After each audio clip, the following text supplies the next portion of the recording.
தஞ்சாவூரில் இருக்கும் ஒரு சின்ன ஊர் பத்தி தான் இன்னைக்கு நம்ம பேச போறோம். அந்த ஊரினுடைய பெயர் நீடாமங்கலம்.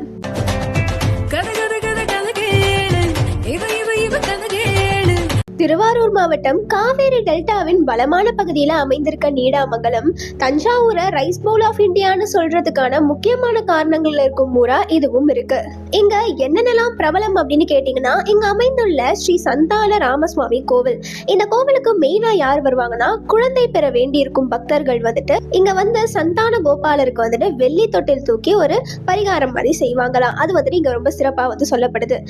அதன் பின் இங்க வந்துட்டு மூணாவது தலைப்பு அப்படின்ற ஒரு இடம் இருக்கு. அதுவுமே ரொம்ப ஃபேமஸானது. அது மட்டும் இல்லாம வெண்ணார் ரிவர் வந்துட்டு 3 கிளைகளா பிரிஞ்சு டெல்டாவின் விவசாய பகுதிகளுக்கு வந்துட்டு தண்ணீர் வந்துட்டு இது கொடுக்குமா. அதனாலதான் நீடாமங்கலம் விவசாயம் மற்றும் நீர்ப்பாசனத்துக்கு மிகவும் பிரபலமான ஊரா இருக்கு. நீடாமங்கலத்துக்கு அருகில் அமைந்திருக்கும் கோவில் வெண்ணி அப்படின்ற இடமானது நம்மள சங்க காலத்துக்கே கொண்டு போகுது. வெண்ணி போர் அப்படின்ற ஒரு போர் வந்து அப்ப நடைபெற்றிருக்கு. அப்போ கரிகால சோழர் வந்துட்டு ஆட்சி செய்த அந்த நேரம் சோழர் மற்றும் பாண்டிய மன்னர்களுக்கு இடையே வந்துட்டு ஒரு போர் நடைபெறுது. இந்த போரானதுதான் கரிகால சோழனுடைய ஆட்சியை வலுப்படுத்தின ஒரு திருப்புமுனை போர்னு கூட சொல்லப்படுது. சோ அந்த போர் நடைபெறும் போது இந்த நீடாமங்கலமானது ஒரு முக்கியமான பங்கு வந்துட்டு அதுல வகிச்சிருக்கு. இந்த சோழர் ஆட்சி போர் இது எல்லாமே வந்துட்டு இந்த ஊரினுடைய பெயரோட சம்மந்தப்பட்டிருக்குன்னு தான் சொல்றாங்க.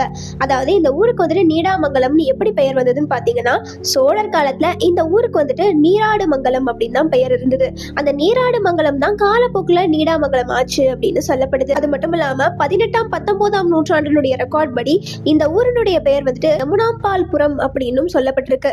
ஆனா பிரிட்டிஷ் ரெக்கார்ட் படி இந்த ஊருக்கு வந்துட்டு நீடாமங்கலம் அப்படின்றது தான் பெயர்.